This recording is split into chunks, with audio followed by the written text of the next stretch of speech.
welcome to this introductory video on Module 3. My name is Alexandra Cown and I work for the Global Learning and Development Center. After Module 2 on Understanding Disability, Module 3 is where we dive into disability in the unique context of forced displacement. The first two parts introduce this topic more generally, while Part 3 looks more specifically at how UNHCR engages with persons with disabilities.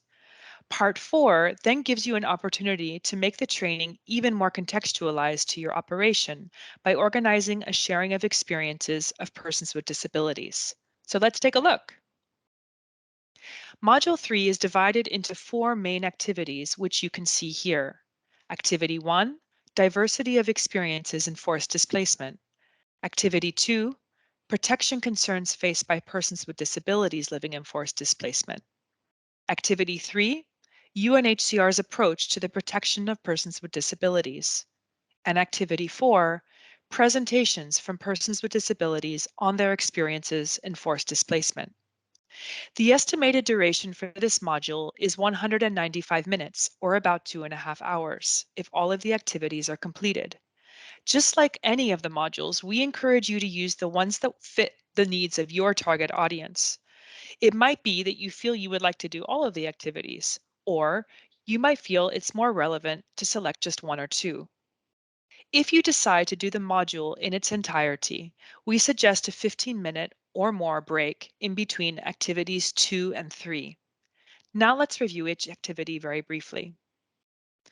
Activity 1, Diversity of Experiences in Forced Displacement, is aimed at deepening participants' appreciation for the experiences faced by persons with disability in forced displacement contexts. The estimated duration of the activity is 30 minutes. We start the activity with a quiz that will check participants' knowledge on some statistics, followed by a short presentation. Then we move into a group activity using profile cards, where participants will be asked to rank 5 of the profiles from the most vulnerable to the least. After some discussion about why they ranked profiles in a certain order, you will display additional information about the environment. Participants will be given another opportunity to then change their ranking based on this new information.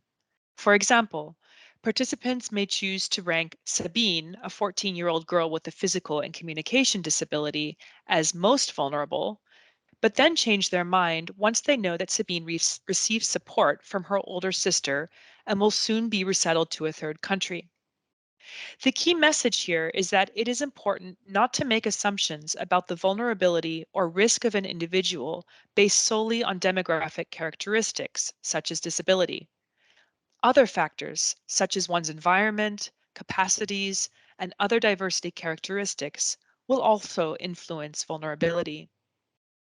Activity 2, Protection Concerns Faced by Persons with Disabilities Living in Forced Displacement, looks more at the environmental factors affecting persons with disability in forced displacement contexts. This 1-hour activity starts off with a discussion about which factors influence the development of protection risks, followed by the sharing of the risk equation. A video from Human Rights Watch will be used to present some examples of protection risks faced by persons with disabilities in situations of conflict and displacement. Prior to the video, you will ask participants to identify the protection risks of the different profiles in the video. Remember that you will need to explain what is displayed for participants with visual disabilities and/or share a transcript, which is provided in the facilitator's guide. After the video, initiate a discussion about some of their findings, focusing on the environmental barriers faced by the individuals. This is a time also to highlight some of the more common protection concerns faced by displaced populations, which can be grouped into 5 main categories. During the discussion, participants should be provided the space to contribute their own knowledge and expertise, as well as the risks that they find in their own context. Activity 3, UNHCR's approach to the protections of persons with disabilities, explores UNHCR's institutional commitment and approaches to forcibly displaced persons with disabilities. It is a 30-minute activity that again starts out with a short quiz, only this time focusing on policies. If you are having a webinar, This quiz can be shared prior to the session through an online tool like Poll Everywhere or SurveyMonkey, and then you can display the results on the screen and discuss. If it's face-to-face, you can divide participants in groups and have them complete the quiz together, discussing what they know about the different policies. You can then discuss the different policies together in plenary, and the facilitator's guide gives you the important points about each of them. The activity continues by showing a short video on community-based protection. This is important because the CBP approach is the way we foster inclusion of persons with disability in our work.